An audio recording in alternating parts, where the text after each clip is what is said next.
ይህ አብሪ ሚዲያ ነው። አብሪ ሚዲያ አንድነትና ፍቅርን በማጎልበት ሰላምና እድገትን በማስፈን ረገድ የበኩሉን አስተዋጽኦ ለማበርከት የሚሰራ ሚዲያ ነው። አብሪ ብሩህ ዘመንን አብሳሪ። አብሪ ሚዲያን ሰብስክራይብ፣ ሼር ያድርጉ።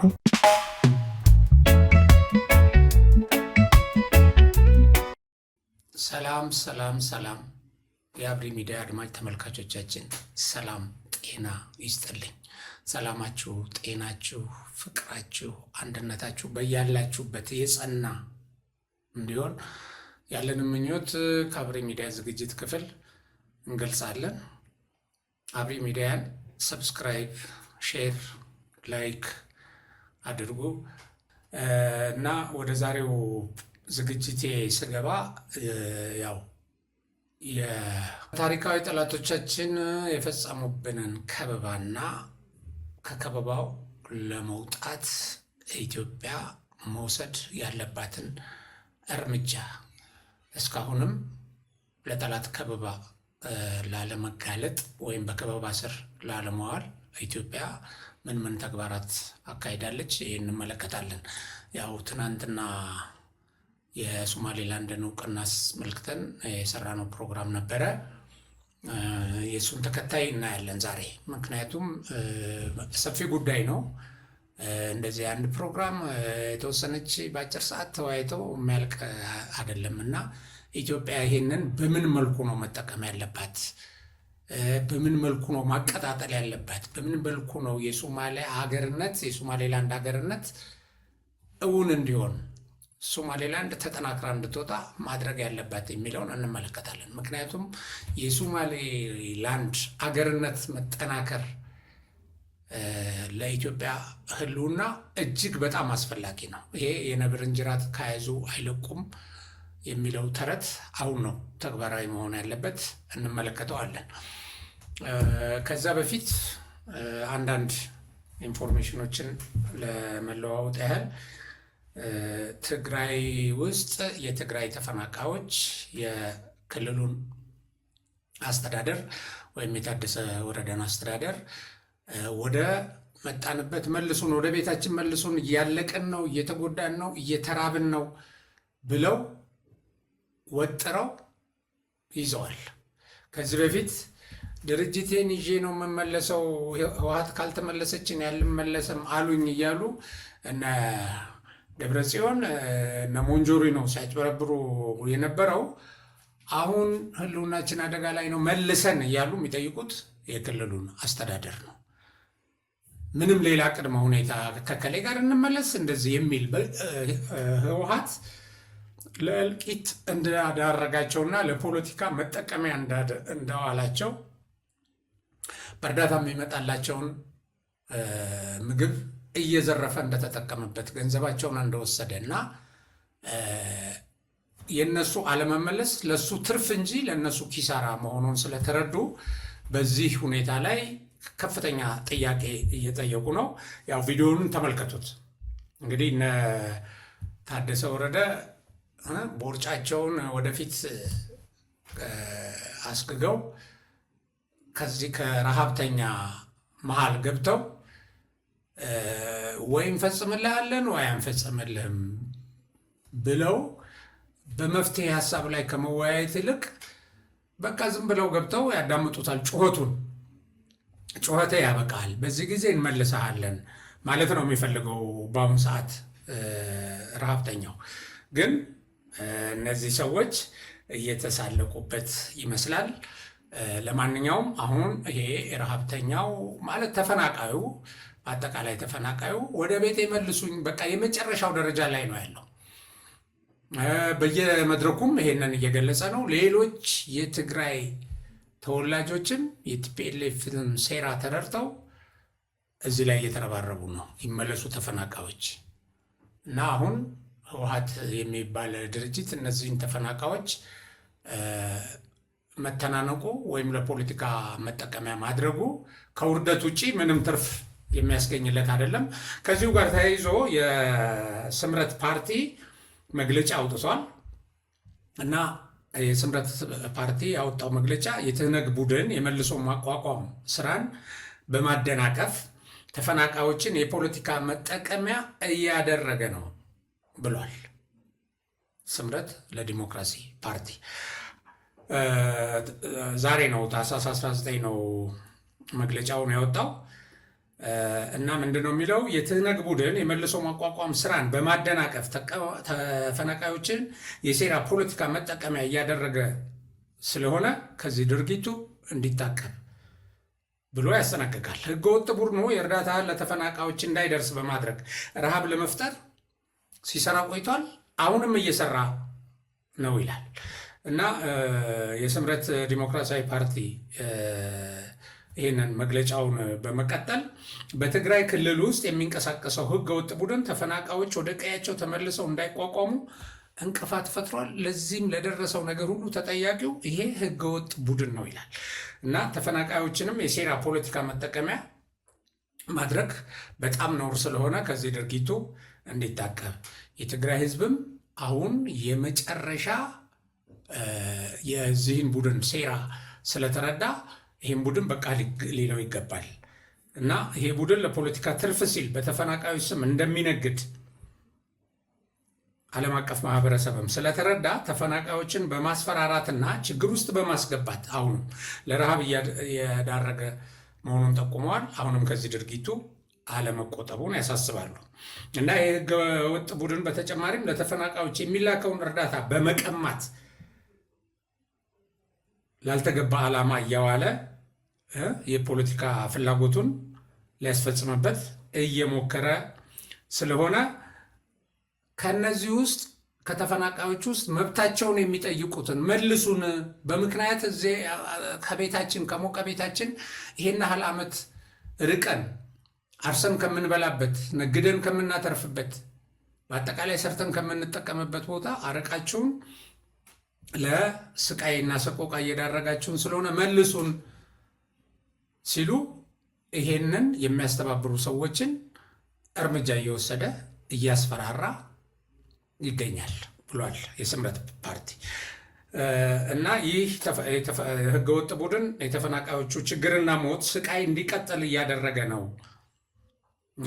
ህገወጥ ቡድኑ የሴራ ፖለቲካውን ለማራመድ ሲል በጭካኔ በትግራይ ችግር እንዲቀጥል እያደረገ ችግር እንዲፈታ ሳይሆን ችግር እንዲቀጥል እያደረገ መሆኑን ገልጿል እና የፌዴራል መንግስት በመጠለያ ጣቢያዎች ለተፈናቃዮች እያደረገ ያለውን ሁለንተናዊ ድጋፍ አጠናክሮ መቀጠል እንዳለበትና አጠቃላይ ግን የተፈናቃዮች ችግር በዘላቂነት እንዲፈታም ስምረት ለዲሞክራሲ ፓርቲ አሳስቧል። ይሄ እንግዲህ ዛሬ ክንውን ነው። ሌላ በአማራ ክልል በርካታ ወደ ሰላም የመጡ ሰዎች አሉ። በተለይ ከዚህ በፊት የጎጃም ፋኖ ወይም የጎጃም ጽንፈኛ እጅ አይሰጥም፣ ለዚህ ለቆመለት ዓላማ አይወላውልም፣ እንደዚህ ተብሎ ይነገር የነበረው ይሄ ከዘመነ ካሴ ቡድን በጣም በከፍተኛ ቁጥር መጥተዋል እጅ የሚሰጡ ወገኖች። ዘመነ ካሴም እያከታተለ ከተደበቀበት ሆኖ መግለጫ እያወጣ ነው። ዘመነ ካሴ ይህንን የግርማ የሽጥላን ግድያ በሱ መመሪያና በሱ ቡድን አማካይነት የተካሄደ መሆኑን ባመነበት መግለጫው አብዱ ሁሴን የሚባል የብልጽግና ሎሌ ዘመነ ፈሪ ነው እያለኝ ነው እና ለዚህ መልስ እሰጣለሁ ብሎ መልስ ነው ብሎ ባቀረበው መግለጫው ነው ይሄንን ያለው እና በዚህ መግለጫው ምን ይላል? ግርማ እንዳንተ አድርጎት ነበረ። ግርማ ይሽጥላም እንዳንተ ያደርገው ነበር። የቢሮውን በርም ባልኮኒውንም ተደግፎ በቀን ብዙ ጊዜ ስሜን እያነሳ ሲራገም ይውል ስለነበረ በ2014 ዓ.ም ባህር ዳር ከተማ በአንድ አጋጣሚ አግኝቼው ግርማ ለምን ከዚህ ድርጊት አትቆጠብም አልኩት እና ለምንድን ነው በቀን 100 ጊዜ ስሜን የምታነሳው እና ይህን ነገር አቁም አልኩት አልሰማኝም ይልና በመጨረሻም የሆነ ሆነ። በ5 ዓመት ውስጥ ምክትል ጠቅላይ ሚኒስትር እሆናለሁ የሚለው ምኞቱም ባከነ። ያንን አጨናገፍ ነው አስወገድ ነው። ይሄ ለእኔ የሚሰጠው ትርጉም እና ዛሬም ተረኛው ሎሌ ይላል። ያንን በዛ ጊዜ አስወግደነዋል። አሁን ደግሞ ዛሬም ተረኛው ሎሌ ህዝቡን በድሮንና በታንክ ያስቀቀለ ሳያርፍ ህዝብ ሰብስቦ ዘመነ ፈሪ ነው ማለቱም ሰማሁ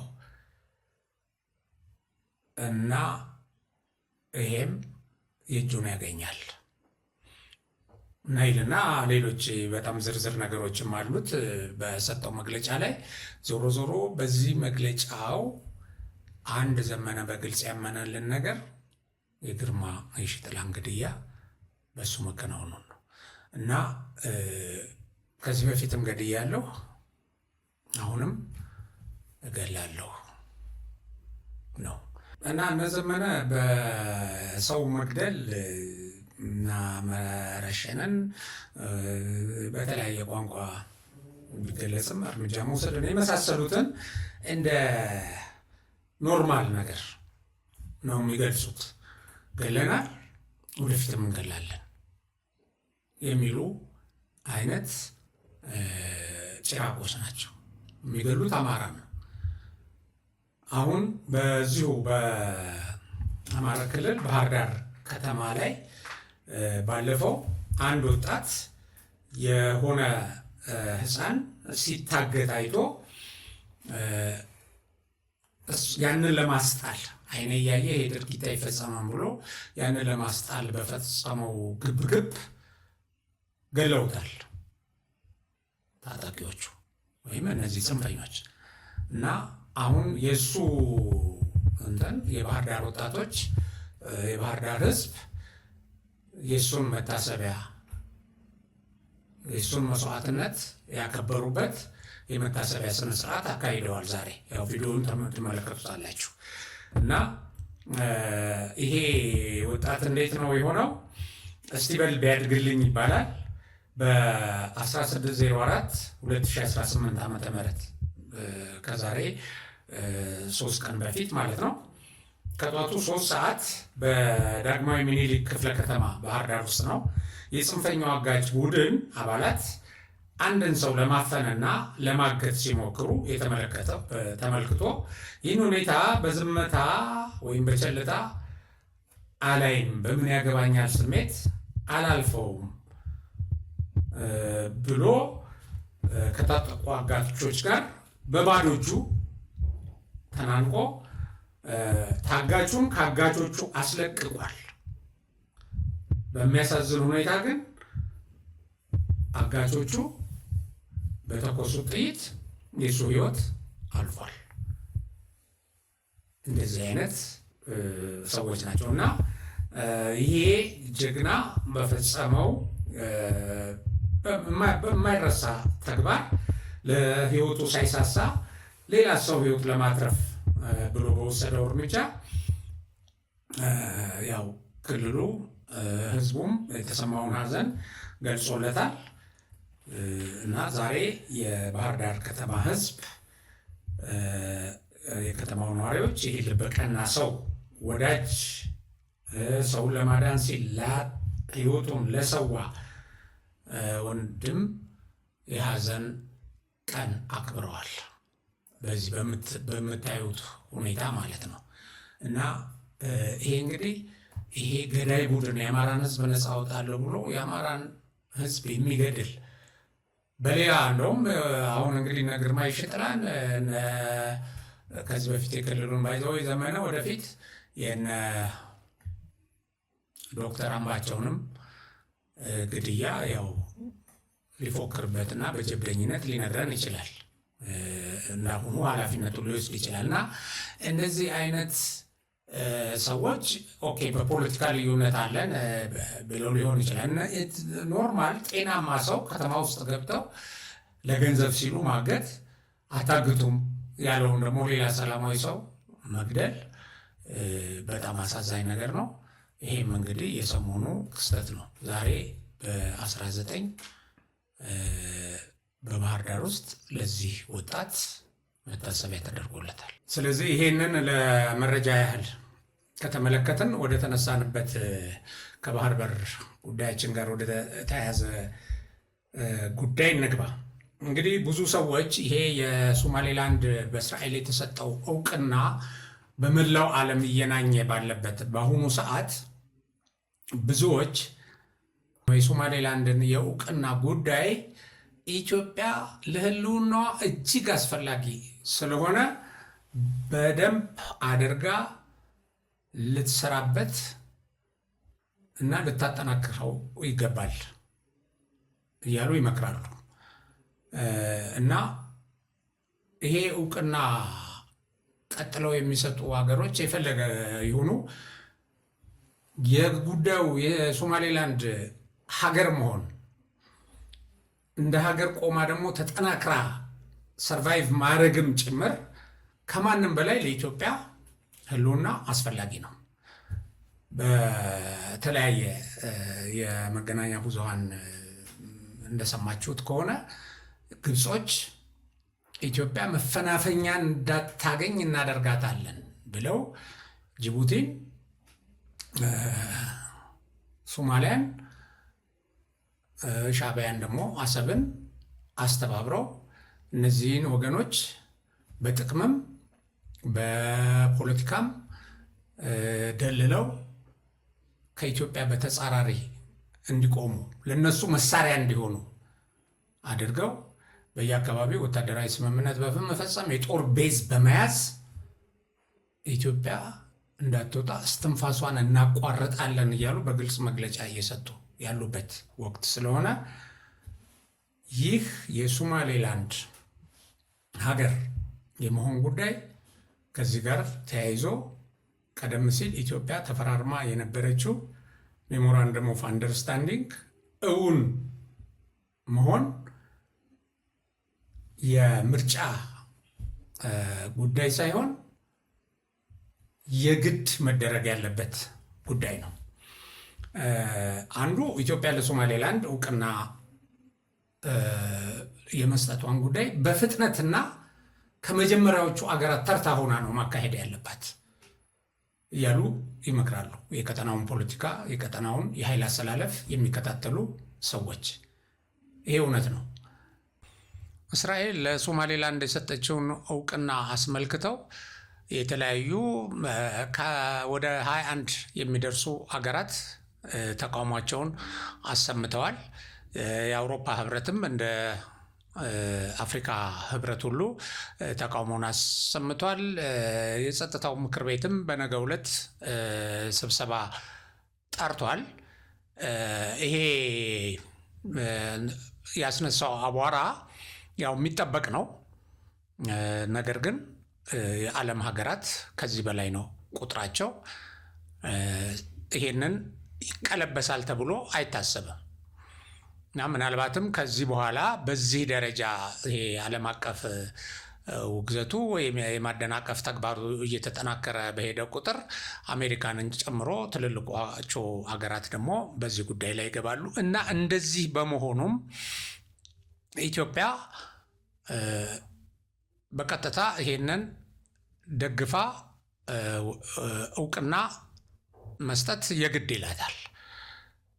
ምክንያቱም አሁን የኃይል አሰላለፍ ይሄ ማጆሪቲ የመሳሰለው ነገር የሚያመጣው ነገርም ባይኖር ወይ በማጆሪቲም ባይሆን እንደዚህ አይነት ነገሮች የሚወሰኑት ግን የሚደግፉ ሀገራት እውቅናውን የሚቀበሉ የሚያረጋግጡ ሀገራት መበርከት ስላለባቸው ኢትዮጵያ በዚህ ውስጥ አሰላለፏን ማስተካከል አለባት። ብዙ ወገኖች ኢትዮጵያ መቸኮል የለባትም እያሉ ይመክራሉ። እንደዚህ ዝግጅት አቅራቢ ግን ኢትዮጵያ የሕልውና ጉዳይ ስለሆነ ፈጥና ወደ እንደዚህ አይነት ነገር መግባት አለባት። ዓለም በየራሱ ምክንያት ፍትሐዊ ያልሆኑ ውሳኔዎችን ይሰጣል። ሌላው ደግሞ የራሱ ቦታ ላይ ቆሞ ነው ተቃውሞም ድጋፍም የሚያደርገው እና ኢትዮጵያ ጥቅሟ ላይ ብሔራዊ ፍላጎቷ ላይ ቆማ ይሄንን ነገር በፍጥነት ውሳኔ ሰጥታ ከነዚህ ከሚደግፉና አገርነቱን ከሚያጠናክሩ ጎን አሰላለፏን ማድረግ አለባት። እነዚህ ሀገራት ኢትዮጵያ የባህር በር አጥቻለሁ፣ ተከብቤያለሁ፣ የባህር በሬ በግፍ ተወስዶብኛል ባለችበት ጊዜ ድምፃቸውን አላሰሙም። ስለዚህ ድምፅ የሚሆኗት ሀገራት ሊኖሩ ይችላሉ። ሌላው ግን መብቷን ማስከበር፣ ለብሔራዊ ጥቅሟ አመቺ የሆነ ነገር ማካሄድ ያለባት፣ አመቺ በሆነ መንገድ መጓዝ ያለባት ራሷ ኢትዮጵያ ነች። መቼም ቢሆን ዓለም ለሌሎች ሀገሮች ፍትህ ተሰልፎ አያውቅም እና በተለይ ደግሞ ኢትዮጵያ ፍትህ በማጣት በጣም የተጎዳች ነች በተለያዩ ወቅቶች ዓለም ላይ በተካሄዱ ውሳኔዎች እና አሁን ይሄንን ውሳኔ የራሷን ውሳኔ ወስና በራሷ መንገድ ታግላ ይሄንን ማረጋገጥ ማጠናከር ይገባታል። እነዚህ የተለያዩ የአረብ ሀገራት ጥቂት የአረብ ሀገራት የሚያወጡት መግለጫ ኢትዮጵያ ይሄን መግለጫ ተሻግራ የራሷን እርምጃ ብትወስድ ተጠቃሚ ትሆናለች። እነዚህ የዘለሉ ከራሳቸው ኢንተረስት አንጻር ግማሾቹም የሌላውን ኢንተረስት ለማሳካት ሲሉ በየራሳቸው ምክንያት መግለጫ የሚያወጡ ሀገራት እና የአፍሪካ ህብረትም ራሱ ለእኛ ወደብ ሊሰጠን አይሰጠንም። የባህር በር አይሰጠንም። የባህር በር ስንጠይቅ ከጎናችን አልቆመም።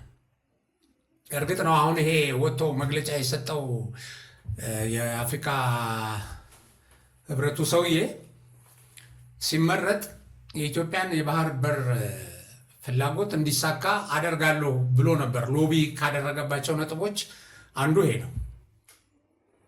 አሁን ግን ክዶን በብርሃን ፍጥነት የእሱም ኮሚቴዎች ሳይሰበስብ አባል ሀገራትን ሳያነጋግር ወጥቶ የራሱን አገር ፍላጎት ጅቡቲና ግብፅ መግለጫ በሰጡበት ቅጽበት እሱም ወጥቶ ይሄንን የሶማሌላንድን ሀገርነት ወይም እስራኤል የሰጠችውን እውቅና አልቀበልም ብሎ ተቃውሟል። ስለዚህ አሁን የእሱ አቋም ለእኛ ምንም የሚፈይድልን ነገር የለም። ከኛ ብሔራዊ ፍላጎት በተጻራሪ እንደቆመ ማረጋገጥ ነው። ኢቨን ጅቡቲ እንደቆመችው ሁሉ ማለት ነው። እና ጅቡቲ ኢትዮጵያ የጅቡቲን የባህር በር የመውጫና የወጪና ገቢ ንግዷን በጅቡቲ በኩል ስታሳልጥ የህልውና መሰረት ከኢትዮጵያ በወደብ ኪራይ የምታገኘው ገንዘብ ነው። ሌላ መኖሪያ የላትም። ሁለተኛ ከኢትዮጵያ ውሃ ታገኛለች፣ መብራት ታገኛለች፣ በጣም በርካታ ነገሮች ታገኛለች። እና ኢትዮጵያ የወደብ አማራጭ ካገኘች እኔ ይሄ ገቢ ይቀርብኛል የሚል ከፍተኛ ስጋት ስላለባት ጅቡቲ በሚገርማቸው ሁኔታ ሶማሌላንድን ወደ ሀገርነት እንዳትሄድ ታጣቂዎች አደራጅታ ከግብፅም ጋር ተመሳጥራ ኢቨን አልሸባብን በመርዳት ሶማሌላንድ ውስጥ እንቅስቃሴ እያደረጉ የሶማሌላንድን ደህንነት አደጋ ላይ የሚጥል እንቅስቃሴ እርምጃ ሲወስዱ ነበር። ኢትዮጵያ የሶማሌላንድ የጸጥታ ኃይሎችን እያሰለጠነች ለሶማሌላንድ ጸጥታና ደህንነት ከፍተኛ መከላከል ስታደርግ ነው የቆየችው። በመሰረቱ ቅድም አሁን ያነሳሁላችሁ ሀገራዊ እውቅና ብቻ አይደለም፣ እንደ ሀገር እንድትቆም በማድረግ ረገድ ኢትዮጵያ እስካሁን ለሶማሌላንድ ታደርግ የነበረውን እገዛ በጣም ከፍተኛ እገዛ ነበር የምታደርገው። ባይዘወይ ይህን እገዛ በጣም አጠናክራ መቀጠል አለባት። በኢኮኖሚ፣ በዲፕሎማሲ፣ በስልጠና፣ በትምህርት፣ በመሳሰሉት በሌሎችም ማህበራዊ ጉዳዮች ሁሉ ኢትዮጵያ ሶማሌላንድን አዲስ ሀገር ስለሆነች ማለት ነው በዚህ በኩል በጣም ማገዝ አለባት። ዞሮ ዞሮ ማገዝ ማለት ሰጥቶ መቀበል ማለት ነው። ብዙዎቹ ሀገሮች የአካባቢው ሀገሮች ስጡን ብቻ እንጂ እኛም እንስጣችሁ የማይሉ ስለሆኑ ነው እንጂ ግብፅንም የመሳሰለው ከኢትዮጵያ ጋር የሚጣሉት ስጡን ነው። ውሃው ከእናንተ ጋር ስለሚመነጭ እኛ ደግሞ እንዲህ እናደርግ የሚል አይደለም። እንዴት ተነኳታላችሁ የሚል ነው ትልቁ ችግር። እና አሁን ይህን የሰጥቶ መቀበል መርህን ኢትዮጵያ በጣም በጥንቃቄ ማካሄድ አለባት። በነገራችሁ ላይ በሶማሌላንድ ውስጥ የተለያዩ ዩኒቨርሲቲዎች አሉ። እነዚህ ዩኒቨርሲቲዎች የኢትዮጵያ ዩኒቨርሲቲዎች ናቸው። መምህራኖቹም ኢትዮጵያኖች ናቸው። እና ኢትዮጵያ ሶማሌላንድን ኢቭን ከሜሞራንደም ኦፍ አንደርስታንዲንጉ በፊት ሁሉ በከፍተኛ ደረጃ ታግዛታለች። ለነፃነቷም ትልቅ አስተዋጽኦ አድርጋለች። ይሄንን ያውቃሉ ሶማሌላንደሮች። እና አሁን ይሄንን በከፍተኛ ደረጃ አጠናክራ መቀጠል አለባት። ኢትዮጵያ ከበባውን መሰባበር እስትንፋሷን ሊዘጉ የተቃረቡ ጠላቶቿ ሴራ ለመበጣጠስ አንዱና ዋነኛው እና አሁን ወቅቱ የግድ የሚለው ይሄ የሶማሌላንድን አገርነት ጉዳይ አጠናክራ ቀጥላ እውቅና መስጠት ብቻ አይደለም፣ ሶማሌላንድ እንደ ሀገር ራሷን ችላ እንድትቆም በማድረግ ረገድም ትልቅ ጥረት ማድረግ አለባት። እጅግ በጣም ከፍተኛ ማለት ነው። እና ይሄንን በተመለከተ የሶማሌላንድን እውቅና መስጠት ብቻ ሳይሆን ይህን ከበባ ለመቀልበስ ሌሎችም በጣም በርካታ ነገሮች አሉ። ኢትዮጵያ ወታደራዊ አቅሟን በከፍተኛ ደረጃ አጠናክራለች። እንደምታውቁት አሁን የአየር ኃይል 90ኛ ዓመት ይከበራል እና በዚህ በዓል ላይ በተካሄዱት ሾዎች የሩሲያ አብራሪዎችና አየር ኃይል ለመጀመሪያ ጊዜ ይሳተፋል እና የሌሎችም ሀገራት ኤሜሬት የመሳሰሉት የሌሎችም ሀገራት ይሳተፋል። እሱ ከነዚህ ሀገራት ጋር ትብብር ማድረግ ብቻ ሳይሆን አጠቃላይ የአየር ኃይላችን ጥንካሬ ወደ ከፍተኛ ደረጃ ያደገበት ነው። የሜካናይዝድ እና የእግረኛ ሰራዊታችንም በከፍተኛ ደረጃ ተጠናክሯል።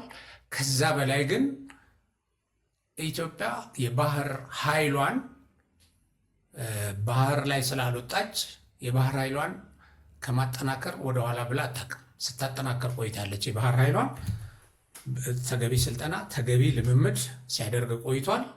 በቅርቡ የኢትዮጵያ የባህር ኃይል ወደ በርበራ ወደብ ላይ የባህር ቤዙን ሲመሰረት አሰብ ላይ ያለን ጥያቄን ወይም ይሄ በየቦታው የተደረገብንን ከበባ ለመስበር ለመበጣጠስ ትልቅ አቅም ይኖረዋል። ግብፅ ስትፈራ የነበረው ይሄ ነው። ይሄ ደግሞ ይሆናል እና እዚህ ላይ በጣም መሰራት ያለበት የህልውና ጉዳይ ነው የምንለው ለዚህ ነው። ሌላው የውስጥ ሰላማችንን ማናጋት ነው። ሌላው እንደ ስትራቴጂ እንደ ከበባ አድርገው የያዙት ማለት ነው እና በዚህ የውስጥ ሰላማችን በተጨማሪ ኢትዮጵያን በረሃብና በውስጥ ግጭት ለማዳከም የተደረገው ጥረት በሀገር በቀል ምርቶችን በማሳደግ ከውጭ የሚገቡ ምርቶችን በመቀነስ በተለይ የምግብ ፍጆታዎችን ማለት ነው። ስለዚህ እዚህ ደረጃ ላይ ነበር ምግብ ራሱ የምናስገባው ምግብ ላይ ጫና ለመፍጠር በዚህ በከበባ ማለት ነው። ስለዚህ ይሄንን አንዱ በምርት ራሳችንን መቻል ይሄን ከበባውን ለመናጃ የምንጠቀምበት ነው። ቅድም እንደነገርኳችሁ የአየር ኃይላችን ልዕልና ደግሞ ይሄን ከበባ ለመበጠስ ትልቅ እንትን ነው። የኢትዮጵያ አየር ኃይል 90ኛው ዓመት ክብረ በዓል ላይ የሚታየው ግዙፍ አቅም የውጭ ጥቃት ለመመከት እና የባህር በራችንን ለማስከበር ዝግጁ መሆናችንን ለጠላቶቻችን ግልጽ መልእክት ያስተላልፋል። እንዲሁም የባህር ኃይላችን በዘመናዊ መንገድ ተገንብቶ ዘመናዊ ትጥቆችን ተጠቃይቶ ዝግጁ ሆኖ የሚጠብቅ ነው። ስለዚህ በዚህ ሁኔታ ይሄ ከበባ አይሳካም እና ቀደም ብሎ የሶማሌላንድ እውቅና ከመሰጠቱ በፊት ለምሳሌ የተለያዩ አገር የባህር ኃይልም የወታደራዊ አዛዦችም ወይም ወታደራዊ መሪዎችም ወደ ኢትዮጵያ ይመጡ ነበር። አንዱ የአሜሪካ የአፍሪካ ሰራዊት አዛዥ ናቸው። እኚህ መጀመሪያ ኢትዮጵያ ከመጡ በኋላ ቀጥለው ወደ ሶማሌላንድ ነው የሄዱት። ወደ ሶማሌላንድም ከሄዱ በኋላ በአሜሪካ ኮማንዶ ሶማሌላንድ ውስጥ ይንቀሳቀስ የነበረ የሽብር ቡድን በነ ጅቡቲ ይደገፍ የነበረ፣ በራሷ በሶማሊያ ይደገፍ የነበረ፣ በግብፅም ጭምር በእነዚህ ላይ እርምጃ ተወስዷል። ይሄ ጥርጊያ ነበረ ባይዘዌ አሁን ይሄ ለምናየው ነገር ማለት ነው፣ አሁን እየተካሄደ ላለው እና እንደዚህ አይነት ነገሮች ይሄ የሶማሌላንድ እውቅና ጉዳይ የማይቀለበስበት ደረጃ ላይ የደረሰ ነው። ምንም አሁን አንደኛ እስራኤል በራሷ ታላቅ ሀገር ነች። አንዳንድ ሰዎች ሲገልጹ ናታንያሁ ቆራጥ ነው ይሉና እና ቆራጥ ብቻ ሳይሆን ቆራጭም ነው ይላሉ። ለእንትኑን ለማሳካት በቃ ኃይልም መጠቀም በሚያስፈልግበት ጊዜ ያለውን እንትን ለመግለጽ ነው። እና አንዱ ይሄ ነው። እስራኤል ሲባል ደግሞ ሁልጊዜ ምንም ይሁን አሜሪካ አለች። ስለዚህ ሌሎች ሀገሮች አሁን የተዘጋጁ አሉ፣ ያው ሰሞኑን የሚሰጡ ይሄ የሀገራት እውቅና ጉዳይ በሀገራት ነው የሚካሄደው። ሀገራት ናቸው በዚህ ጉዳይ ላይ ስንት ሀገር እውቅና ሰጠ። በቃ ዓለም ላይ ያሉ ሀገራት እውቅና እየሰጡ ከሄዱ እነዚህ አዲስ የሚመሰረቱ ሀገራት ዓለም አቀፍ ግንኙነት የማድረግ እድላቸው እየሰፋ ይሄዳል። ስለዚህ ትልቅ አስተዋጽኦ ያለው እውቅና የሚሰጡ ሀገራት እንጂ አሁን ድርጅቶች አይደሉም። የድርጅቶች ኢምፓክት ብዙ አይደለም በመሰረቱ። ከዚህ በፊትም አይታቸው እንደሆነ ኢትዮጵያ ብቻዋን ልትሰጥ ስትል ነው ሶማሌ ስትረባረብ እንደዚህ የነበረው እና አሁን ዛሬ አንድ ሌላ የወጣ ዜና ያየሁት የሶማሌው ፕሬዚዳንት ሐሰን ሼክ የፑንትላንዱን በስልክ አነጋግሮ ተባብረን አሁን በሀገራችን ላይ የመጣውን አደጋ እንመክት ብሎ እንዳነጋገረው ወጥቷል። ምንድነው ይሄ? ሶማሌ ሌሎችም የሶማሌ ግዛቶች በመገንጠል አደጋ ላይ ያሉ ስለሆኑ ማለት ነው። እና ዞሮ ኢትዮጵያ ላይ ያሴሩ አገራት ከሴረኞቹ አንዱ ራሱ ሐሰን ሼክ ነው። እነዚህ ኢትዮጵያን ቀለበት ውስጥ አስገብተን መፈናፈኛ እናሳጣታለን ያሉ ሀገራት ህልማቸው እየመከነ ነው። ህልማቸው እንዲመክን ግን ኢትዮጵያ ይሄን ጎልደን ኦፖርቹኒቲ መጠቀም አለባት። ይሄን ራሷ ስታመቻች የቆየችውን ነገር አሁን አጠናክራ መቀጠል አለባት እና ይሄ በመሰረተ ልማት ዝርጋታ ራሱ ሶማሌላንድን በመደገፍ ረገድ ከዚህ በፊትም ኢትዮጵያ ብዙ ጥረት አድርጋለች። በቀጣይም የቀይ ባህር አዋሳኝ ሀገር ብቻ ሳትሆን ራሷ የቀይ ባህርም ተጠቃሚ ወይም የቀይ ባህር ባለቤት የምትሆንበት ጊዜ በቅርቡ እስኪመጣ በአዋሳኝ ሀገርነቷም የባቡር መንገድን በመዘርጋት የመኪና መንገድን በመዘርጋት እነዚህ ነገሮች በማጠናከር እንትኑን ፍላጎቷን ለማርካት የጠላቶችን ፍላጎት ደግሞ ለማምከን መንቀሳቀስ ይገባታል እና የባህር በር ጉዳይ ይህንን ስናጠናክር ነው እውን የሚሆነው። የተደራብንን ቀለበትና የከበባ ሰንሰለት የምንበጣጥሰውም በዚህ መልኩ ነው። እርግጥ ነው የከበባው ጉዳይ ሳይወለድ የሞተ ነው። ባይዘወይ ተከበናል ማለት ሳይሆን የከበባ ጉዳይ ሳይወለድ የሞተ ነው። ከዚህ በኋላ እነዚህ ኢትዮጵያን የሚያስፈራሩ ሀገራት ለራሳቸው ሕልውና ሲሉ ኢትዮጵያን ከማስፈራራት ወደ መፍራት፣ ኢትዮጵያ እንድትለመን ከማድረግ ይልቅ ኢትዮጵያን ወደ መለመን ከኢትዮጵያ ጋር ቢያንስ ወደ መተባበር እንዲመጡ የሚያደርጋቸው ነገር ከፊት ለፊት አለ። አንደኛው ኢትዮጵያ ከፍተኛ የውሃ ሀብት አላት። አንድ የህዳሴ ግድብ ላይ እየተንጫጩ እያሉ 10 ግድቦችን በአጭር ጊዜ የመስራት ፕሮጀክት ወጥናለች ኢትዮጵያ። በዚሁ በአባይና በገባሮቹ ኮይሻ ከ75% በላይ አልቋል። እና ይሄንን የውሃው ባለቤት የውሃው የላይኛው ተፋሰስ የውሃው ምንጭ ሆነን እያለን በታችኛው ተፋሰስ ሆነው የዚህ ውሃ ተጠቃሚ የሆኑ ሀገራት እኛም ማስፈራራት ሳይሆን የነበረባቸው መለመን ነው የነበረባቸው። በተለይ እንደ ህዳሴ ግድብ ሰርተን የውሃው ቁልፍ እጃችን ላይ እየተቀመጠ ሌሎችም ልንሰራ እንደምንችል እያዩ በሄዱ ቁጥር ኢትዮጵያን መለመን ሲገባቸው አስገድደን ወደ ፍላጎታችን እናመጣለን የሚል ስትራቴጂ በጣም የተሳሳተ ነው። አሁን አንዳንድ የግብፅ ምሁራን አይታቸው እንደሆነ እና ፖለቲከኞች ወጥተው ይሄን እያሉ ነው። አንዳንድ ናቸው፣ በጣም ጥቂት ናቸው። በእርግጥ ምንድነው ከኢትዮጵያ ጋር በትብብር ነው መስራት ያለብን እያሉ ነው። ስለዚህ ኢትዮጵያ እጇ ላይ ብዙ ማንበርከኪያ መንገድ እያላት ግን እሷ ተንበርካኪ የምትሆንበት ሶማሊያም እኮ ራሷ ከኢትዮጵያ በሚሄድ ውሃ ነው የምትጠቀመው። ልማቷ ህልውና ጉሮሮዋ እኮ በኢትዮጵያ እጅ ነው ያለው።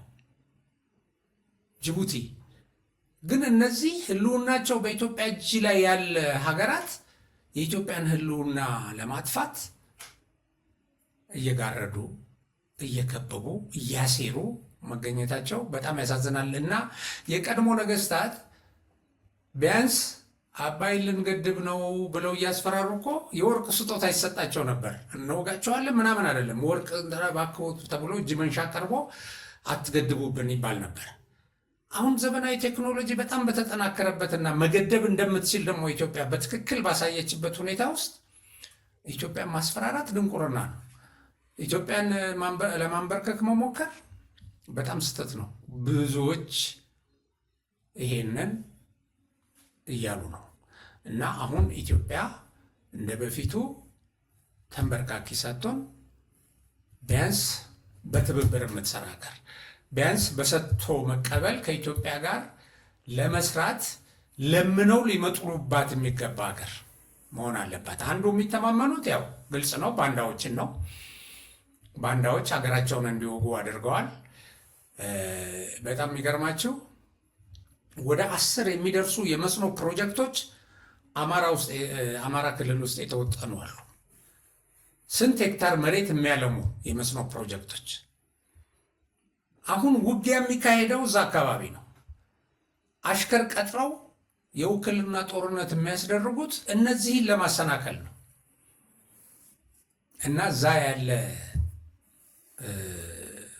ደንቆሮ ደግሞ የራሱን ሀገር እየወጋ የራሱን ሀገር ሰላም እያደፈረሰ የራሱን ልማት ያደናቅፋል። የሚያሳዝን ነው። እነዚህ ሁሉ ከኛ ይልቅ የሚያስፈሯቸው የሚያውቋቸው ምን ላይ እንደደረሱ ምን ላይመጡባቸው የሚችሉት ግብጾች ናቸው። ግብፅ ሚዲያ ላይ ሲተነተን አይቼ ነው ሰርች አድርጌ ገብቼ እነዛን ነገሮች ያየኋቸው። እና ህልውናችን እንደዚህ አደጋ ስለሆነ ብለው ሰው ይቀጥራሉ። ባንዳው ደግሞ የራሱን ልማት ትቶ ለግብፅ ልማት፣ የራሱን የውሃ ድርሻ ትቶ ለግብፅ የውሃ ድርሻ፣ የራሱን የመስኖ ተጠቃሚነት ትቶ ጠበንጃ ከነሱ ተቀብሎ አገሩን እየወጋ ልማቱን ያደናቅፋል። እና እኛ ይሄንን ልማት በማልማት ነው የምንከባቸው። እዚህ ቁጭ ብለን ጠላቶቻችንን እዚህ ቁጭ ብለን እና ያን ጊዜ ይደራደራሉ። ያን ጊዜ ከኢትዮጵያ ጋር በሰጥቶ መቀበል ኢትዮጵያ ለሰጥቶ መቀበል ባይዘወይ ዝግጁ ነች። እና ከኛ ይሄን ውሰጂ ከአንቺ ይሄን እንወስዳለን። እነሱ ሊሰጡን የሚችሉት ነገር ብዙ አይደለም። በመሰረቱ አሁን ኢትዮጵያ ካለችበት ሁኔታ አልተጠቀምንበትም እንጂ። ስለዚህ ይሄን ጉልበት መጠቀም አለብን እና እነዚህ ሁሉ እንዲከቡን ሳይሆን እንዲንከባከቡን የሚያደርጉ ናቸው። ይሄንን ነው መጠቀም ያቃተን እኛ። ይሄንን ልማት ላይ እንግዲህ ከዚህ በፊት አይችሉም፣ እንዳይችሉ ደግሞ እናደርጋቸው፣ እንዳይረጋጉ እናደርጋቸው፣ እንዲበጣበጡ እናደርጋቸው። እንደሱ ካደረግናቸው አያለሙም። እንደሱ ካደረግናቸው የኛ የበታች አድርገን የፍላጎታችን ተገዢ እናደርጋቸዋለን ብለው የሚሰሩት ስራ ነው። ስለዚህ ይሄንን በማድረግ እኛ ጠላት እኛን ለማንበርከክ የሚያደርገውን ሙከራ ትቶ ለምኖ ወደ ትብብር እንዲመጣ የምናደርግበት ጊዜ ሩቅ አይሆንም። አንዱ ችግራችን የባህር በር ነበር። ይሄ የባህር በር አጠቃቀሙን እንግዲህ መንግስታችን በሚገባ ከተጠቀመ ይጠቀማልን ብዬ አስባለሁ። ስለዚህ ያንን እንሰብረዋለን። ያንን ከሰበርን በኋላ ልማታችንን በማጠናከር የውሃ ሀብታችንን ወደ ልማት ላይ እንዲውል በማድረግ ያን ጊዜ ተፈላጊ ነው የምንሆነው። ፈላጊ ሳይሆን ተለማኝ ነው የምንሆነው፣ ለማኝ ሳንሆን እና ይሄ ጊዜ እየመጣ ነው። ባንዳዎችም ጸረ ኢትዮጵያ ኃይሎችም ቅጥረኞችም ቆም ብላችሁ አስቡ። ኢትዮጵያ ወደ ታላቅነት እየተጓዘች ነው። የኢትዮጵያ ጠላት ያሴረባት ሁኔታ ሁሉ እየተበጣጠሰ ነው። የሀገር ውስጥ ጸጥታም በተሻለ ሁኔታ እየታየና ብዙ ታጣቂዎች ወደ ሰላም እየመጡ ሌሎቹም እየተደመሰሱ ስለሆነ በአጭር ጊዜ ውስጥ ኢትዮጵያ እንደዚህ አሁን የምንመኘውን ወይም አሁን የገለጽኩላችሁን አይነት ቁመና ትይዛለች፣ ከፍታ ላይ ትወጣለች። ለዛ ሁላችንም የዜግነት ግዴታችንንና አስተዋጽኦአችንን እናበርክት። በዚሁ የዛሬውን የአብሪ ሚዲያ ዝግጅቴን አጠናቅቃለሁ። አብሪ ሚዲያን ሰብስክራይብ፣ ሼር፣ ላይክ አድርጉ፣ ድጋፍ ስጡ። ኢትዮጵያ ሀገራችን ትደግ፣ ትበልጽግ፣ ሰላም ትሁን። ጤና፣ ፍቅር፣ አንድነት ለሁላችንም። አመሰግናለሁ። ሰላም።